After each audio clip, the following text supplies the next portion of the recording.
All right, welcome to Paragliding Talk. I'm your host, Robert Michiels. You're here tonight, and you are joined by some fantastic guests. We are going to be talking to Todd. How do you say your last name? Is it Scandrett? That's it. Todd Scandrett is the main guy for Resurgence PPG. Link in the description. I do want to encourage you to go and check out his website and check out what's happening with that organization. We're going to talk all about that tonight. We're going to talk about what it is, what it means. We're going to ask him.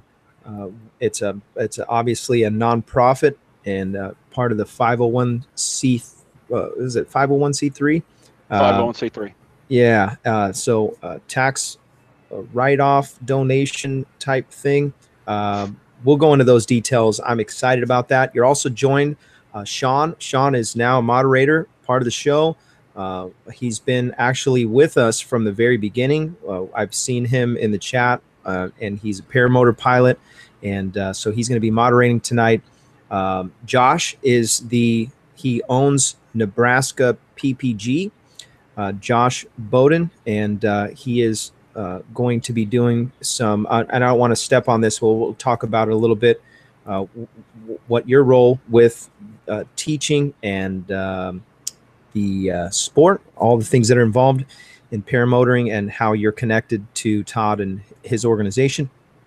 And so I do want to encourage everyone, if you're just logging in, go check out paraglidingtalk.com so you can see the next shows that are coming up, and then also you can check out you can check out the past shows and learn something. This show's all about learning. It's all about getting safely to your dream. Your destination is to fly and enjoy life. And I thought what a great idea it would be to have a place where we can come each week on Thursday nights at 6 p.m. Pacific time and talk about what we love the most. And so really appreciate everybody that's logging in. We got 20 people logged on now. So really excited. Looks like, hey, Aviator's in the chat right now. Yankee, what's up, everybody in the chat? So glad that you guys are here. So let's dive right into the first question. This is the typical question. How did you get into PPG? How did you get into flying? And we'll ask you some more questions about aircraft, because I know you have a pretty large background in it. So with me, I went into the military with the hopes of flying. Wanted to fly helicopters in the Army.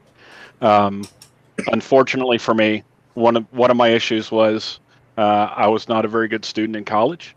So the Army was like, yeah, you're kind of stupid, so we're going to have you shoot cannons and rockets instead. The other thing was I'm fairly tall. I'm 6'3", and a lot of people don't realize that there are actually height requirements. And once you exceed a certain height, you are disqualified from certain aircraft due to your seated height within an aircraft cockpit. So between the academic piece, my social life, and my seated height, I was not selected to fly helicopters in the Army. So I went into the Army. A career for 18 years, did a combat deployment, the whole time trying to figure out what's the best way to get back into aviation. And for me, I ended up suffering a heart attack while I was in Iraq. Was evacuated back to the States, went through a rehab process, had a couple more medical issues, and was finally medically retired. And I now have a cardiac implant, basically a pacemaker defibrillator that keeps me alive. We joke in the family that it's my arc reactor from Stark Industries. And, so I am Iron Man. But with that in itself lends itself to some issues that I cannot pass a medical certificate to get a private pilot's license. And so dealing with my own medical issues, PTSD, depression, the typical kind of symptoms that you see a lot of veterans these days dealing with. I was in that box. And so I had a love of aviation. I've had a passion for aviation. But I there was no way to attain it. And I ended up stumbling across a video, like a lot of new pilots. And it was a video of some kid flying his paramotor up to 15,000 feet. And I was intrigued. I was like, that's absolutely amazing. So I thought, hey, there's got to be a mechanism in place to help disabled veterans get involved. And from, seeing this one Tucker Gott video, I stumbled upon a video that the guys at Aviator did, in which they trained Tommy Cunahan, who was a single leg amputee, lost his leg due to an IED. They trained him to foot launch. And that was my moment. I was absolutely amazed by it, intrigued, and I was just like, if they can train somebody to foot launch that is on a prosthetic, there's a chance for me. There's now a way for me to get into aviation. Yeah. And so I went through the process of, just more videos, more research, and realized that there was not an organization in place to provide that experience to disabled veterans. And so that's kind of how I stumbled into this sport, and what brought me to the development of Resurgence PPG. And it's been an amazing year at this point, with the process I've been going through, building a 501c3 and trying to build our brand and name within the paramotor community. And it's been absolutely frustrating. At the same time, it's been hugely rewarding. And so that's kind of where I am. Well said. I think most of us can say that same thing. Right. And it's amazing, because one of the things that I've come to realize is we had opened up the nomination process for us to sponsor and support these candidates that we're wanting to support. So many of them share my story. I thought that I was alone. I thought that I was the only one going through this, and I'm finding that no, my story is exactly the same as so many other people. And that's why I look at this and I realize that the sport and the community has so much to offer to what we call the adaptive veteran community. And so, this is a fantastic concept. It is a very viable idea. And I am so happy that we're able to share it with the community and, impact these veterans' lives. And, that's why we've got Josh Bowden on the line. Oh, my goodness. I knew it was going to happen. We got one in the air. All right, so this is Tony Boyer. He's flying right now. He's flying out at Blossom. What is your altitude right now, Tony Boyer? Sorry about all the... What's that?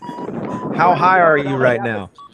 I'm only like 2,100 at the moment. I just got over to El Cap just now.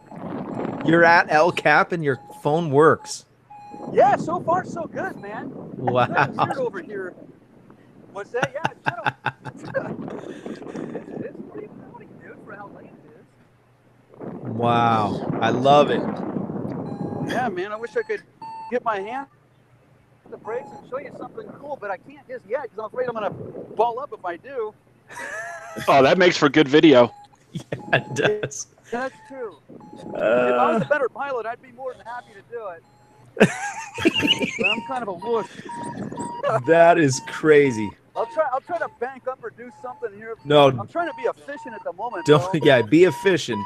I'm not coming out there to get you. I was supposed to be with those guys. They tried to talk me into going, and I was like, I have to do this show, man. I'm committed. And it looked really good on paper. I'll mute myself in a second, man. I got you, Tony. You want to just fly around? I'm gonna put you on mute. Yeah, cool. Then I'll unmute myself when I'm... Yeah.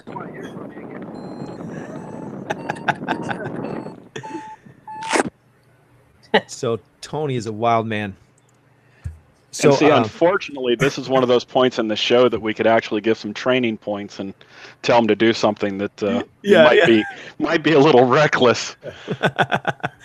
Yeah, we don't want to tell him to do anything. I'm like, no, don't do anything, Tony. Just Don't. fly. Be safe. Be Yeah. safe.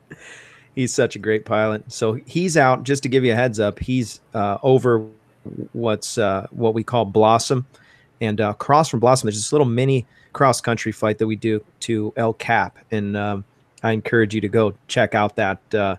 Just go check out where he's flying at. It's such a cool place to fly. If you're in Southern California, get a site intro and come and fly. It's so fun. So I do want to ask you, Todd, the organization Resurgence PPG, again, is a 501c3.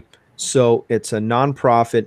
And how can people, besides, I put the link in the description, obviously, so Right. if you want to support that, but how can guys support it financially? How can they help out if they're not able to help out financially? Maybe they can help take tandems or something like that. And then where does the money go? Okay, so first, from a financial donation standpoint, you can either go to our Facebook page, which is just Resurgence PPG, and we have a donation link there.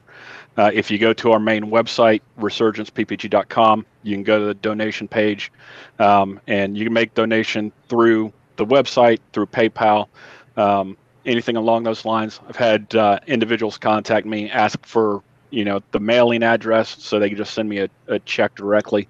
That works as well. And so any of those donations, when they're made, especially if they're made electronically, a 501c3 receipt is automatically generated. So you immediately get the IRS letter for a tax deductible donation. Which a lot of people don't realize that the IRS really isn't too concerned until you exceed like a $250 threshold. So it's not super critical, for, standard donations. But once you cross that $250 threshold, realize that you have that receipt. One of the big ways that individuals can help, especially right now, is just help us share our mission and help us share the brand. One thing that I realized when I started Resurgence was that we were hoping that we could get donations from within the community to kind of bootstrap this idea. But I'm also smart enough to realize that this community is not real big. It's a small community, which is wonderful and is super beneficial. And I realize that the community is not going to be able to provide the funding and support we need long term.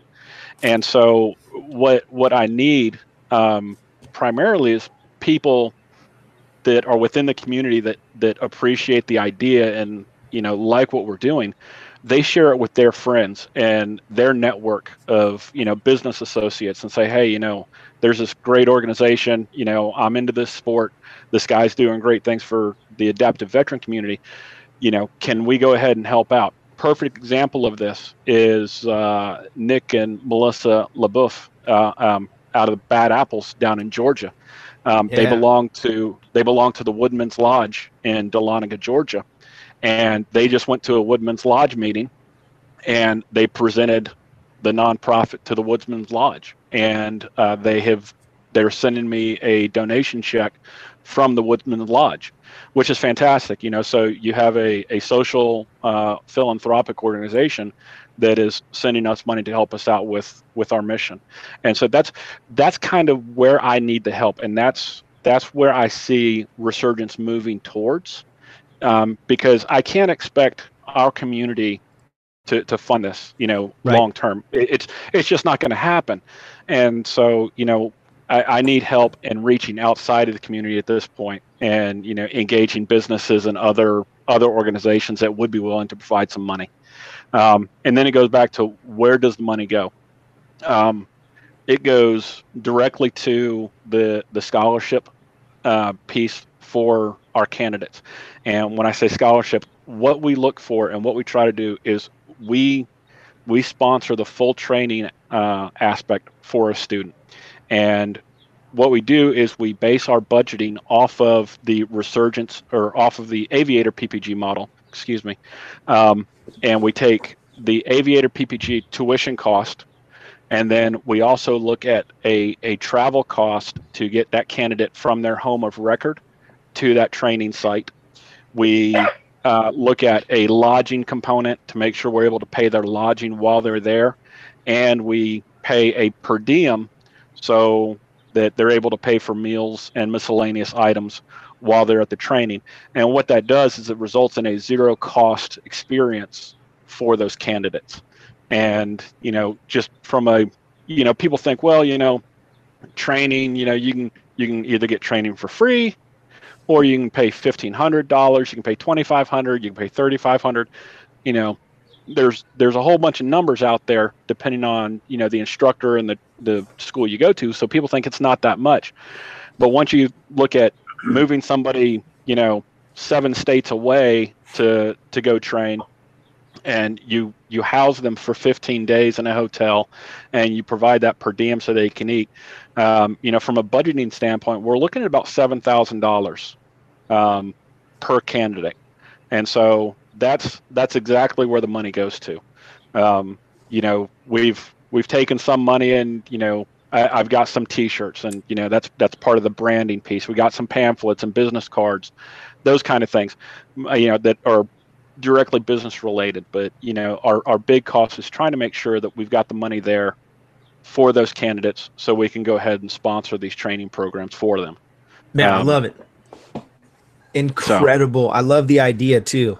I barely, as we're talking, I didn't realize how in depth your program was. I was thinking maybe it was just getting gear for guys, but I mean, you're really putting like the full shebang for these guys who have, potentially laid their lives down, put their lives in danger to defend America. And to, I mean, it's just, it's right at the core of my heart and what I believe in. And I'm so excited that you're doing this. What an incredible thing. I want to encourage everybody that's listening, please go check out their website, go to the link in the description, support this cause, and try to give your help. This is where I want to kind of segue. Josh, you play a role in Resurgence PPG, and you were invited on the show by Todd. I want to just get your perspective and where you're coming from in your role. Yeah, I mean, I met Todd back at Wings Over Winter, and we didn't have a whole lot of time to talk. It was a pretty busy event, just some tent talk and this and that. But as I came back to Aviator to hang out with the guys and kind of see how they did things and see if we had a compatibility, really got to hang out with Todd and Coop and, really learn who Todd was and what he was all about. And it was, great to see what he was doing. I mean, touched me, not being military ever, wanting to be, but having a disability or a dequalifier, if you want to call it that. I had an automatic love for Todd and what he was doing. And then just to see, anything from your heart does good. And just to know him, to see Coop go through it, and who is the other student? Maddie. Who's that? Maddie was the other one we'd sponsored that had gone through there. Right, and then there was the Air Force guy. I was just talking to him the other day. I'm sorry, I can't remember your name right now. John McCormick. Yeah, McCormick. I mean, to see what it meant to him to fly, I guess it's the same almost with everybody. When they touch down on the ground, just to give them that handshake and that hug, how much it means to somebody. Because as little boys, we all have that dream of flying, and to actually making it happen pretty easy, it makes it all worth it. But then to have somebody like Todd that's doing it out of the goodness of his heart and seeing that it helps people, it's just an amazing thing. So I was in Todd's class as kind of a guest instructor, and Todd and I hit it off. And thankfully, he's reached out to me. He was just here last week. We hung out. We got to fly together. It's a great honor for me to be associated with him and to be able to work with him in the future. I don't really know what else to say other than it's an honor. It's my pleasure. I'm just looking forward to it so much in the future. So what do you do at Nebraska Paramotor? And is there a way that people can get a hold of you? I'm on the USPPA website, as a lot of instructors are, nebraskappg.com, Josh at nebraskappg.com, or nebraskappg@gmail. What do we do? I don't know, Todd. We hang out in the middle of a cornfield, don't we? Hey, but it's a beautiful field. It is absolutely phenomenal. I was telling Josh that when I got out there, I was like, yeah, we're going to fly in the middle of a cornfield. Yeah, so how exciting can this be? And once I got off the ground and I actually saw the scenery and saw the topography of that area, it's beautiful. It is absolutely a beautiful area to fly. The grass that he has on that field is meticulous. I mean, Nice. it is so nice. It is a fantastic field to fly from, and had a great time. I got a couple flights in and really enjoyed it. And I'll definitely be making a trip back. It's a 17-hour drive from my home to get out there, but I will definitely be making that drive again to get there. Yeah, we call it Field of Dreams, and you literally drive through well, depending on the time of year, but you drive next to a cornfield. You see the sign that says Field of Dreams. You drive for about an 1/8 mile next to corn, and it kind of opens up to a big patch of grass. So it used to be about a 250 acre sod field during 2008, and since then, after those events, they shrunk and shrunk and shrunk, but we preserved a section of it. And then when I decided, you know what, we need more school, we need more structure, we need to step it up here in Nebraska. We expanded the field, it doubled in size, so we're just kind of waiting for grass to grow on the other stuff, maintaining and getting it going. But I'm just super excited for new students to come, for Todd's people to come, for anybody to come. It's a great place, and there's a dozen pilots here regular at the field. But every day there's more interest, and it's pretty great. Is that where you're at right now? You're at headquarters? I'm in my shop. So by trade, I'm an electrician. So this is my upstairs, my office, and we do some teaching over in this area and wherever there's TV. And then we've got a hangar at the field and some storage. So it's only about 20 minutes from here, depending on traffic. So it's good because we'll be right in the middle of the city, pretty much, of Omaha, and then we can take a short trip out to the field. But we also have the same capabilities at the field as we do here. So we'll have, the paperwork, the TVs, the equipment in both places. So it's just kind of convenient having them both.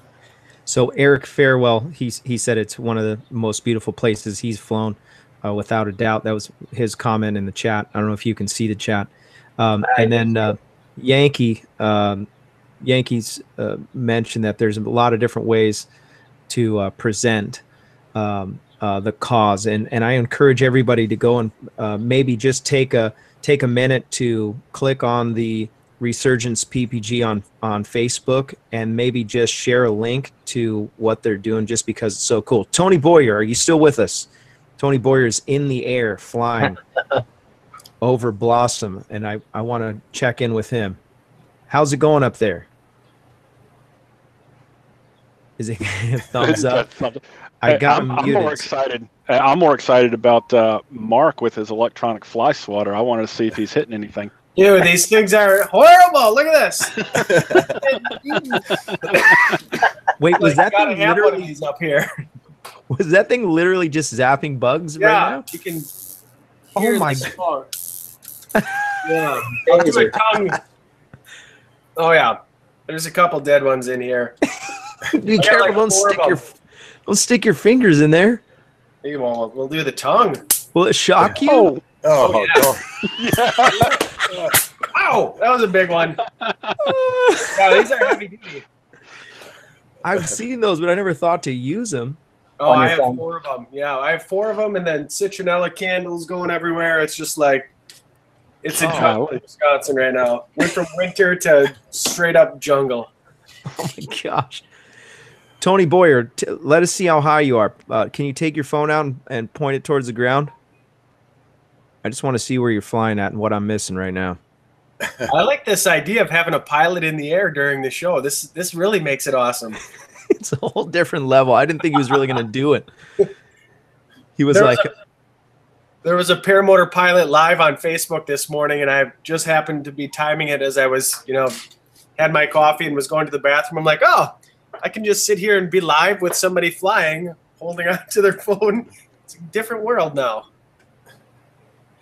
I need Tony to unmute himself. Oh, is he already? Are you on the ground, Tony? The bug zapper.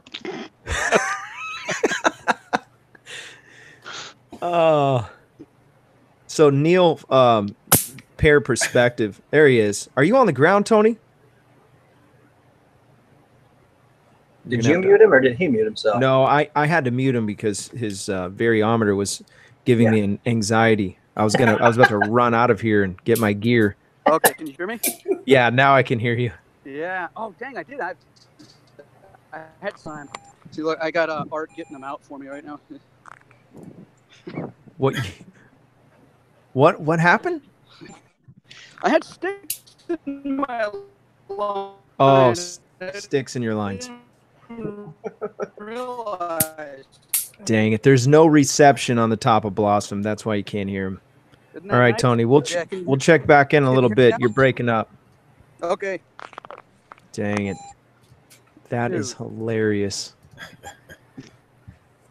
So, I love it. What I was going to say is that Neil, who is Pair Perspective on YouTube, is the one that told me. He said, "Hey, man, you should reach out to Todd." So, thanks, Neil. I really appreciate that. He's one of the moderators for the show, and he's also a veteran. And one of his ways of processing some of the things that he's gone through, I want to say PTSD related. I don't want to say that he has it, but he's flying paramotors, and it's something, and I can relate. I went through some things in the past, and just flying is such a huge thing to me. You got to have something to look forward to, and the fact that you're making something for these guys to be able to it's just, I love it. So how many pilots have gone through the program? Well, we've sponsored 2 so far. We just announced our 3rd that will be training with Josh. I have a 4th that we're waiting on confirmation of his training date that we're getting ready to announce. And his story is absolutely unreal. I can't wait to share the specifics of his situation. And we're looking at announcing our 5th shortly as well.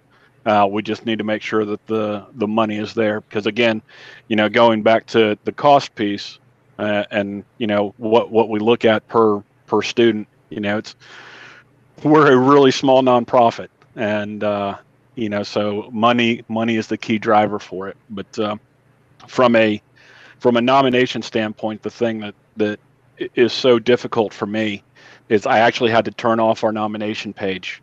I've got 27 candidates right now that if I had money, I could get 27 guys into training next month. Wow. I don't have the funding for it. And it's good to know that we've been received and people look at us as that therapeutic organization that we want to be. But from that financial standpoint, I just wish that I could go ahead and help these guys out. The thing that's amazing is, looking at, we go from candidates that have an amputation to something like a degenerative back issue, lower extremity issues that they can no longer bear weight on with their legs, something along those lines. But a common factor in almost all of our candidates is PTSD. And the more I'm involved and the more I'm dealing with, these nominations and reading their narratives and their stories, and learning more about myself and my own struggles, It's making me have a much better appreciation for what PTSD is and how it really affects us. And so, that's the big thing right now is, I just hope we can find that support out there, and, we can get some of these larger organizations and, some of the sponsorship that we need to go ahead and get these guys trained. Love it. I have a very important question. Are you going to grow the beard back? Well, the beard was absolutely epic. Bro, that beard was the best beard. You were in the top 10 of best beards. I don't know how I could pull that up. Maybe one of the moderators could find that on his Facebook and pull that up and screenshot share. But that beard was epic. Yeah. And one of the best pictures was Matt Minyard actually took me up on my first tandem. I was at Beach Blast, went down to Beach Blast to meet with Eric and Travis from Aviator. And, they were kind of like, hey, it's really awesome you're here. And they introduced me to Chris Santa Croce, who, but he has been amazing. He's been phenomenal. Really appreciate everything Chris has done. And, much like Resurgence PPG, I have to defer a lot of credit to Project Airtime and his nonprofit that he runs out in Utah. It's a similar concept, similar idea. He has a much greater scope with it. And, so I can't take all the credit for this fantastic idea because he did it before me. And, for that, I am truly grateful that he has accepted me and, allowed me to come in and kind of, steal some of his thunder. And I want to make sure I give Chris and Matt Minyard the credit that they deserve for what they've done. Yeah, they got an awesome organization over there. We had Chris Santa Croce on the show in the beginning days. I think he was episode like 7 or 8. Right. Yeah, such a cool guy. You recently were involved in Aviator PPG's flying escapade in St. Louis, and I'm going to screen share real quick, and I want to show everyone. Oh, please show me the best picture. Here it is. That's the one actually where you have the jersey on. Yes, that's what I was hoping it was. I was hoping it was Kyle Mooney's extra small child's jersey that me and your total. It showed all of your build for sure. Well, Woody describes me as a full-sized American, and I think that's there we go. So I think Woody was the nicest guy in keeping the fat jokes to a minimum. But Kyle's jersey was absolutely fantastic. It's at the end of the video if you can find the end of that. Hey, that's back in the day. There's Mark Honeycutt. Yeah. Whoa! Look at that stash. Yeah. So he was. And that was my class that I went through training with at Aviator, and so the thing that's weird is that's kind of like our graduation class photo, but we already had the Resurgence shirts because I had started Resurgence PPG about 7 months before I actually started training. And so you want to talk about just difficult, try starting a nonprofit in an activity that you have no knowledge about. Yeah, that's how I feel about paraglidingtalk.com. Yeah, so people are like, you do what? And it's like, well, I really don't do it, but there are videos that kind of show what you're doing. So that was kind of tough. And there's my son. Hey, there's me in Iraq. There you go, right there. Yeah. So I'm getting close to the beard picture. It's coming up. Yeah, hold on. There it is. Whoa. Look at this beard. Can you guys see that? Two more, and it's a good picture of the beard. Okay, let me go. I think there's a close-up one. Oh, there you go. Go one more. There it is. Yeah. So that's actually me and my sister. So, yeah, the beard was pretty awesome. Resemblance. Yeah, right. Exactly. So that's what happens when you're born in Korea.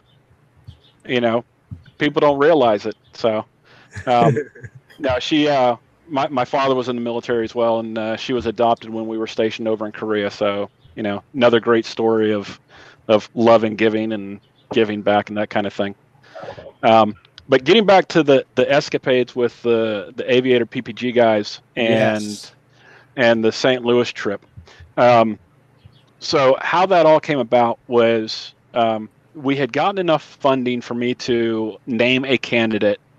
And, because of my relationship with Josh, from day one, I've been wanting to send somebody to Josh for training. I have, complete faith and confidence in him as an instructor, confidence in him as a friend. I know he's going to take care of our candidates. And so we got the funding in place, and I was like, I need to get out to see Josh because I'm going to send a candidate to him. And luckily enough, the candidate that we're going to send to him lives down just south of Kansas City. He's about 3 hours away from Josh. And so Ty Hayden, who is the Marine that we're actually sending to him, I contacted him and I said, hey, can you meet us up in Omaha? And he's like, absolutely, I'm there. And the timing worked out that the Aviator guys were going to be in St. Louis. And I was kind of like, it'd be really cool to surprise them. And so I needed some parts, and I contacted Travis and Kyle at Aviator. I'm like, hey, I'd like to surprise you guys or at least surprise Eric Farewell out in St. Louis if I could. And so they were like, oh yeah, that'd be really cool. So I end up driving out there, and I link up with Travis and Kyle and Tucker. And then the following day, Eric Farewell was flying in, and David Lopez was flying in from Spain. And so as Travis and Kyle are trying to figure out where they're going to park the camper, I was kind of like, is there any plans to get Eric or David from the airport? And they're like, well, there's Uber.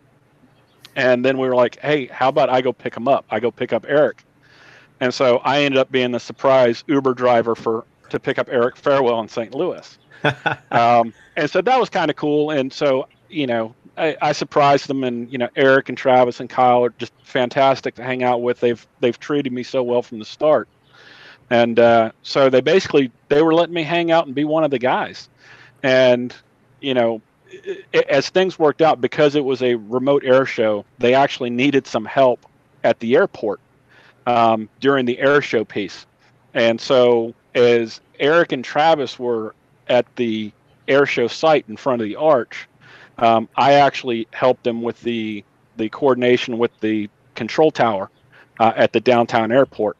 And so, I was able to actually play a very small role in it and kind of help them out a little bit when they needed that extra body there. And, they were super amazing. And so the day after the air show, when they actually had the clearance to do a photo op pass, they let me fly with them. And that was absolutely amazing. One, being able to say I hung out with the Paradigm team, during an air show. I helped out with them a little bit, and then they let me fly with them to go do a flyby of the arch. Was absolutely amazing. And to kind of put it in perspective, I only finished my training about 4 months ago, and I'm just now coming close to pushing 50 hours of flight time. So I'm a new pilot. I'm a young pilot. And for them to have their faith and confidence in me, it meant so much to me. It was absolutely amazing. That was a big flying. That was a pretty cool show. Not many people get to do what you guys got to do over there. Oh, absolutely. I watched the perspective from a few different YouTube videos, and it turned out really good. And I thought it was pretty cool. Tucker, giving you a shout out, and your organization a shout out. That was, what an excellent thing. So you brought your gear. Did you say you ended up driving down for that? I did. I drove. So you had your gear in the back. What are you driving? I did. I had a Ram 1500 pickup. Okay. And then so you show up. They're like, hey, we're going to do this, this, and this. And then all of a sudden they turn to you and like, hey, do you want to fly with us? And I had no expectations of flying in St. Louis. Okay. my expectations, the reason I had my gear again was because I knew I was going to go see Josh. And so I was going to fly in Nebraska. That was going to be cool. I didn't have an expectation to fly in St. Louis. But over the course of a couple of days, as they were doing their practices and whatnot, all of a sudden little hints started to drop. And, I was like, yeah, that'd be really awesome to fly. And man, this would be so cool to fly and that kind of thing. And apparently Eric, Travis, and Kyle, they had a sit down discussion on the night of the 4th after their air show. And they discussed whether I would, whether they would offer me an invitation to fly with them the next night. And, luckily for me, they did it. And it was kind of cool because, when they brought the subject up, it was just, yeah, you're going to be flying with us, just nonchalant, no big deal. And I'm sitting here jumping up and down like a kid in a candy store, realizing it's a once in a lifetime opportunity. And, I'm beside myself, sitting next to some of the best pilots in the world and, some of the biggest, YouTube celebrities, within our sport. And I'm sitting here with these guys and they're going to let me go fly with them in front of the St. Louis Arch. It's unbelievable. I love it. Josh, how long have you been teaching?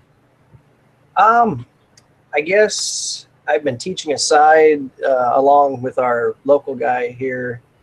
See, I started flying in 2010, and I don't know, a year or two later, I was just kind of helping him out, helping other people out.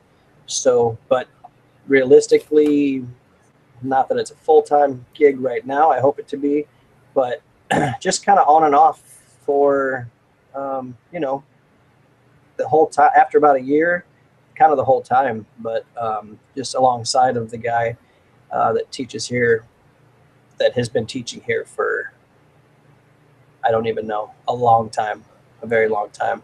And then went down with the aviator guys, trained with them to, see how they do things. But this is kind of my first year of really getting in it hard and having my own students come here and, kind of taking it by the horns. Are you have plans to make it a full-time gig? I talked to the guys that work with me and I said, hey, what do you think about me stepping away from the company, letting you guys do more of your thing?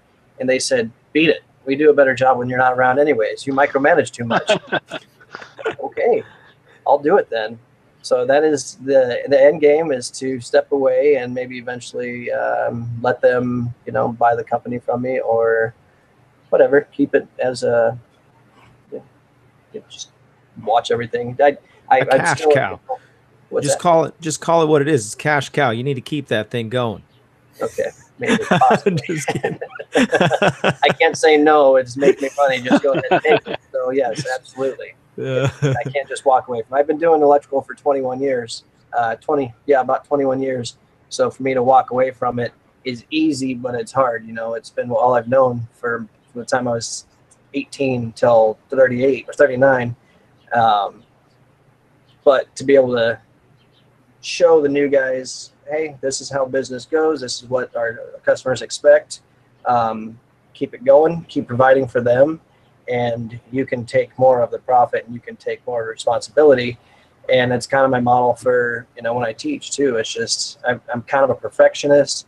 I want it done right, ethically, and perfect, honestly. Yeah. I mean, maybe sometimes I'm too much, but when it comes to paramotoring, it's kind of the same thing there. There's no reason to take your foot off the ground until you're 100% ready. And it's not a stressful thing. You go when you're ready, and it's an enjoyable thing. And, I see too many other students go through and it's like, oh, I'm so stressed out. Well, shit, yeah, it's not like you're in a fixed wing with a CFI next to you that can take the yoke or the pedals or anything from you. You're by yourself. And so it's, in a sense, it's a lot more stressful than a fixed wing, your discovery flight. So I've done air conditioning for my career. So I did custom homes. So I became good friends with all the Sparkies and we call the plumbers turd chasers. Yep. Turd herders. Yeah. Turd herders.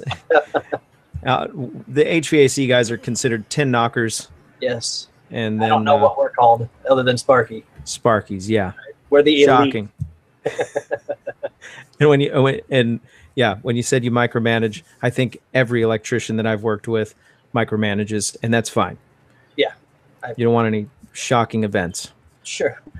Well, I just recently in the past 5 years shifted gears, and now I'm a facility engineer, so I have to know a little bit about fire life safety, electricity, plumbing. I mean, and so I have to know everything now. So air conditioning is a good one to get you. I have to know a little bit about electricity for that too. So but, controls and it's powered. Sean, this is the first time you've been on the show, and you're moderating, but I wanted to just real quick ask you, what's your background? What do you do for a living? And you're in paramotoring, right? Oh yeah. So what's your background in first work, and then what are you flying? I'm a leather crafter. I do leather motorcycle seats, saddlebags, wallets, belts, pretty much you name it, purses, all kinds of stuff. Nice. I make it out of leather. I do a lot of hand tooling and things like that. Recently got into paramotoring. Actually was one of Kyle's trainees, one of the underlings of his. He took me under his wing, and I guess I did well. He said I did great, and I was like, awesome. So we flew together for about a week. Nice. And yeah. You passed the test. Evidently I did, yeah. He wouldn't take footage of my first flight. And I was like, come on, man, it's not going to spook me out or anything. He's like, nope. If you do well, I'll shoot video of the second one. I was like, all right. Yeah, I wish they wouldn't have taken video of my first flight. I did a no-stepper landing on my first flight, and he was just like, wow, well, good job. Okay, I'll shoot the next one. Do a forward launch. I'm like, okay, no biggie. Todd, did you crash? So stop it, Josh. No, he didn't crash. Did you butt land? No way. So to crash, you actually have to get off the ground and fly, correct? You have to be airborne first. So you went on a marathon? No. I don't think anything broke. Nothing broke. Are we sure? My ego. Okay. Does that fall under the food rule? Like the 5 minutes? 5 second. 5 second rule. Yeah. No. So in full disclosure, one of the things that I live not too far from Matt Woody. One of the things that I really appreciate about him is his introspection and his honesty about accidents. He just posted a video about his 2 accidents that he's had so far this year and kind of talked about it. And, I think we can all learn a lot from it. But so in that vein of being open and honest, my first launch attempt, I started the launch sequence itself. Wing came up, I controlled it nicely. I got on the throttle, had good posture and good control, and I'm a bigger guy, I'm a heavier guy, so my taxi and launch is a little bit longer than everybody else's, and I guess I thought that I should have been off the ground, and so I took that invitation to sit, and my feet got caught, and I ended up just face planting, just hard. I just rolled completely over, but I killed the engine. I killed the engine before my knees hit the ground. Oh yeah. So there was no equipment damage, nothing was broken, just my ego was hurt. But there was the video that somebody posted about the skydiver doing the scorpion. Did the face plant on landing, and Josh was tagging me in it because that's kind of what I looked like on my launch. I was. Oh dang it! It was like a toe pick to worm. I'll call it a worm for these purposes, but it was feet overhead, and I came to a sliding stop on the side of my face. We're all trying to get Robert to fly paramotors here. This isn't helping. But I tell you what, they say, you make your mistakes, early in the career and it'll make you a better pilot down the road. I'm hoping I learned from it. So, I just have to own it, and that's part of it. So he did everything right. The kill switch was under his thumb, and he nailed it. And before like you said, before his knees were on the ground, and before he was worming it or whatever else we call it, Scorpion. Scorpion. That's a new one for me. I like that. He's Scorpion on the landing.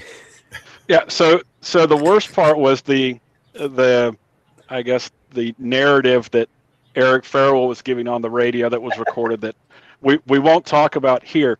But one of my fellow students, John McCormick, who I just wish he was watching this, he threw his hands up in the air in a victory sign touchdown. He was so ecstatic when I face planted. He was so happy on that.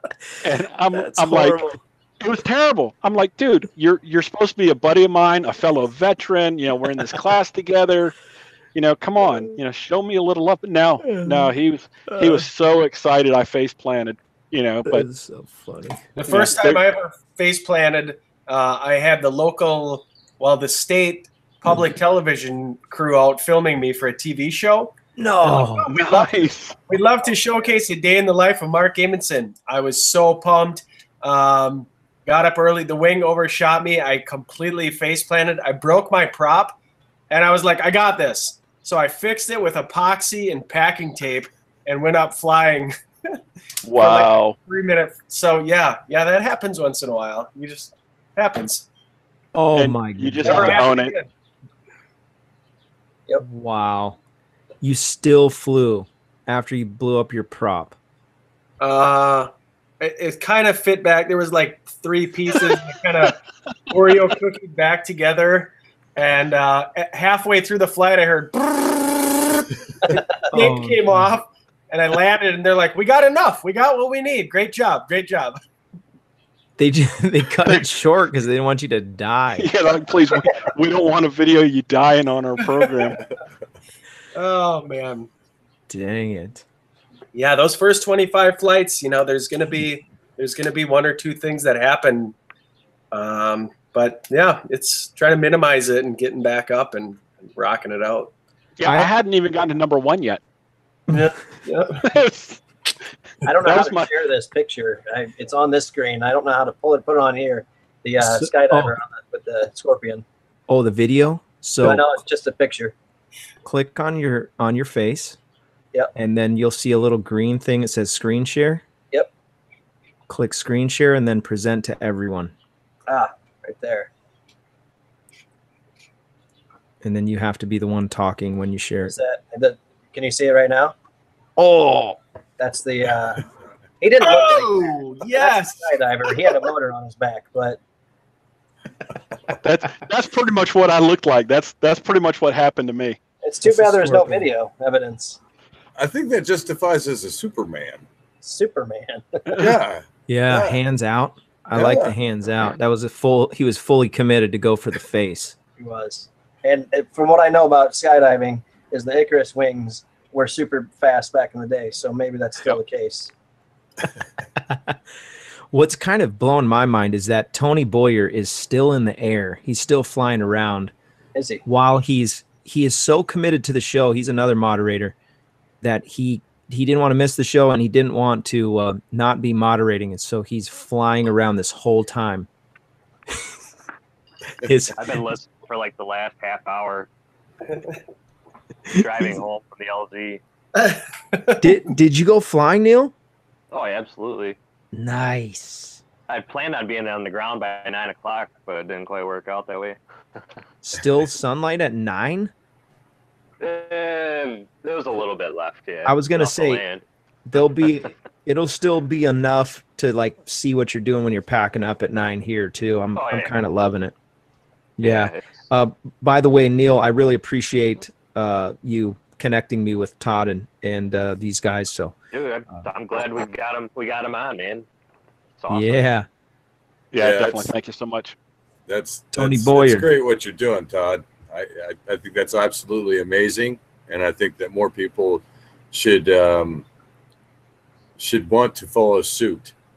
in the greatness of pursuits that you're taking on. It's Well, absolutely I appreciate amazing. Love it, man.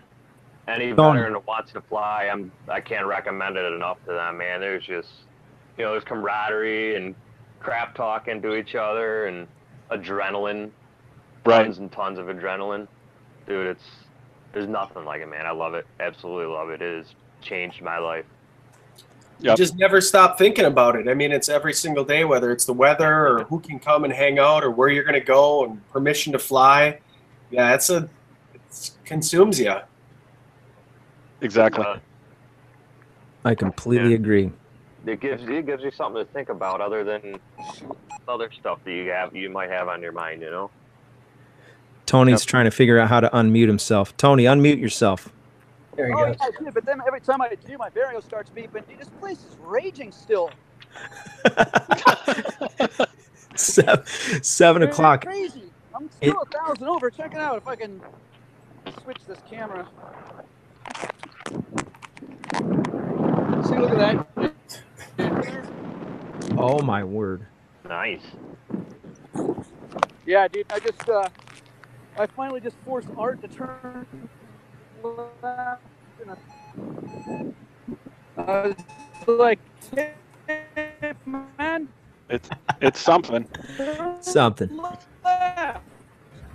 Sounds like you're going through like a time transporter too. Or there's some big cumulus clouds building up in the just east of where he's at, so I know it's booming right where he's at. Clouds are going to start developing over your head. Don't get sucked in, Tony. Nah, dude, they've dissipated pretty substantially now. But what time is it right now? It's 7. Still, I literally prevented a collapse about 15 minutes ago, a big one. Oh my word. Really glassed off just yet. Dude, Art took a massive whack, like right over my head. Scared me. Really? Huge, dude. Okay, so for all the paramotor guys, when you're flying without a motor, the thermals are the motor, and when you come out of the thermals, sometimes your wing falls apart, and so you never really know when it's going to happen. I mean, you have an idea, but sometimes you go into a thermal and it'll take out your front or take out a side, and so that's what happens. It's not convenient unless you fly during the day. So if you're a pilot, if you're a paramotor pilot, or if you're new at paramotoring, and I'm sure you've already heard this, but if you haven't, try not to fly during the day. Wait until the glass off or early morning. It's much more pleasant experience. And yeah, that's what happened to Art. Hey. You're breaking up pretty bad, Tony. I'm going to put you on mute again. Oh yeah, sorry, man. No, you're good, man. I do agree with that. I do the majority of my kiting during what I call the pooey weather. You know, the winds are gusty, thermal winds in the middle of the day, just boom and then nothing, boom and then nothing. Hey, that's ground handling, practicing, but not flying. Yep. Mornings and evenings, that is this. I would have to say that is the safest time for an individual that's new to be out and experience paragliding, paramotoring. It's just altogether safer. You have butter wind, generally. You want to check your wind first before anything. And then, go from there. The mornings and the evenings is the sweet spot. That's where you want to be. Yep. So we're at that 7 o'clock mark. Mark. We're at the 7 o'clock mark. Wow, couldn't say that. I do want to say I really appreciate Todd and Josh for coming on, for what you guys are doing. The passion, you could tell, it's incredible. And I know without a doubt that you're going to have backing, and people are going to support your cause and take it to the moon. And that's such a noble cause. We love our military personnel. At my house, I have 4 boys, and I'm teaching my boys, hey, listen, we respect and we do whatever we can to bless our military guys. When you're in line at Starbucks and or wherever you want to buy the military guy something to eat, get him, bless him, let him know you care. If you see a guy that's in uniform, tell him you appreciate his service. You have no idea what these guys have what they deal with, what they're putting up with. And sometimes it's not even battle. Sometimes it's just waiting for the government to figure out how they're going to cut the paycheck for the guys, you know, and they're having to take loans out and different things. I pastor a church, and so in my church, almost everybody in the very beginning was all military guys. I'm surrounded here in San Diego by the Navy. Miramar base is right down the street from the church, and so I've dedicated my life to helping and doing what I can for what I believe is the cause for supporting my military and the guys that are around me. So I couldn't go in. I screwed up and got in trouble with the law in a young age, and so I was going to go Marine Corps, but it didn't work out. And so I feel like I'm doing my part with that. That's why me and Neil get along so good. And so when he told me about your cause, I was like, man, that would be awesome if we can have him on the show. So I really appreciate you guys, what you're doing. I do want to just encourage everyone to go check out the Resurgence PPG website, check out the Facebook, and go and support their cause. And so we're definitely going to send over something from paraglidingtalk.com. We've got a Patreon that we set up.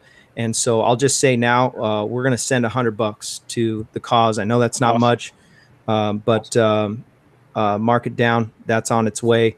And I really appreciate what you guys are doing for our military and for our guys, especially those guys who've come back. And without that, without these guys, we wouldn't be able to have this conversation like we're having and enjoy the freedoms that we enjoy. And so I know Neil's a vet. Todd, you were a vet. I know a few other guys that have been on the show. Mark, amen, son, were you military too? I wish. Nope. Similar situation, not the law, but injuries in high school, torn ACL. I saw that the Air Force just extended the limit to 39, and I was looking at it today. My son wants to be a Navy SEAL when he grows up, and he's going to be doing a video about patriotism. So we were watching videos on Ronald Reagan talking about the military being defenders of peace. And, you know, that's really what it's all about. We're not out to go out to war. We're out to go out and make sure that people that want to make the world an unsafe place, don't let that happen. So, you know, try to instill that in our family the same way you're doing it, Robert. I liked that video of you and your son, and you said, son, what do you want to do when you grow up? And he didn't bat an eye. He goes, I'm going to be a Navy SEAL. Just straight up looked right at the camera. I'm like, yep, he's going to do it. Either that or a plumber. And I told him either one that he wants to do, I'll be happy with. Did he say plumber too? Yeah, well, that's what I'm going to just encourage him to be a responsible person and respectful. Yeah. And but yeah, I would be definitely happy if he goes into the military. And well, if he doesn't make it through BUD/S, he can always do plumbing in the Navy. They'll put him to work in there. There's plumbers in the Navy. My brother was a plumber in the Air Force. Yeah. There's a guy who works for a company out here called A.O. Reed, and he was like, you know what, I'm going to sign up with the reserves. He did like 10 years, I think, before he had the opportunity to do reserves. He might have retired, and then they call him. He's a plumber, and they go, hey, he's just signed up, and like a week later, they're like, hey, we need you to go to Afghanistan, and he's like, what? And so they take him, they fly him to Afghanistan. Before he knows it, he's in a helicopter. The helicopter goes into this pitch black, and he was like, the guys are like, so this place is, I don't remember the term, but he said something like it's a red zone or it's red hot or something like that. And he loses altitude super fast. They land pitch dark, can't see anything. He hits the ground. It's just him by himself. The helicopter leaves, and he can't see his hand in front of his face. And he has no idea what direction to go. And he's out there for like 10, 15 minutes before somebody from the camp there comes out to get him. And the reason why he was there is because he had to fix the hot water circulation pumps. All the pumps were bad. And so they had no hot water, and it was super cold at that point in time. So all these guys are out there taking cold showers for 2 months. And just to give you an idea what our military personnel are dealing with in some places. And so he went and he became the hero to put all those pumps back together. And it was a simple fix, but they just didn't have a plumber install that stuff. And what it turned out to be, he was able to fix it. One of the days while he was working, they took gunfire, and he ended up having to lay in one of the trenches that he was digging for the repipe. And anyways, I should have him come on the show, man. Brian, such a cool guy. Yeah. So anyways, I really appreciate you guys. I don't want to hold you guys hostage or anything. The show will go on, but we're going to have a short after show. Check out paraglidingtalk.com. If you learn something or if you care about seeing this show in the future, go to the Patreon. You can support the show on that for like $1 or $2 a month, or $1 or $2 a show, or whatever, however it works, and support the show. There's a bunch of Patreon supporters, and I really appreciate all of you guys that have supported the show. Again, today, we're going to send $100 of what we have in the Paragliding Talk Patreon to Resurgence PPG. So appreciate your investments, and we're going to pay it forward to these guys and what they're up to. Unless there's any questions that I missed that are pressing, we'll go to the after show. Another great show. Good job. Woo! Is there any kind of way, if there was a group of people that would like to donate or contribute to Resurgence PPG, is there a way for them to contact you? Either just via email, resurgencepppg@gmail.com. Probably the easiest way to contact me. It goes straight to my phone, so I've got my phone with me all the time, so I'm always getting those emails. Okay. So I'm easy to get a hold of, so that's usually not a problem. I just wanted to make sure to throw that out there for everybody, so when people see this later on, they can go right to it, and there you go. Love it. Right? Absolutely. Love it. But I do appreciate the opportunity, and Neil, thank you so much for making this happen. Like I said at the start, I do think that this sport has so much to offer. I think we all realize what it has to offer, and it's just trying to educate the rest of society on what we can do to provide that help to our adaptive veterans. And I really appreciate this opportunity to kind of share our mission and share our story. You guys know the PPG Bob father. He was former Navy too. Appreciate your service. He's in the chat right now. So anyways, really appreciate you guys. Have a great time. Everybody in the chat, everybody who supports the show. We'll see you next week. We're going to be talking about speed flying next week. We're going to have 2 guys come on, talk about that from Saboba. Tony Boyer, I know you're not going to be able to land. Thanks for being in the air the whole time that we were on the show. Amazing. Yeah, man. Beep, beep. Still going up. So cool. All right. Until next time, we'll see you guys on the next one.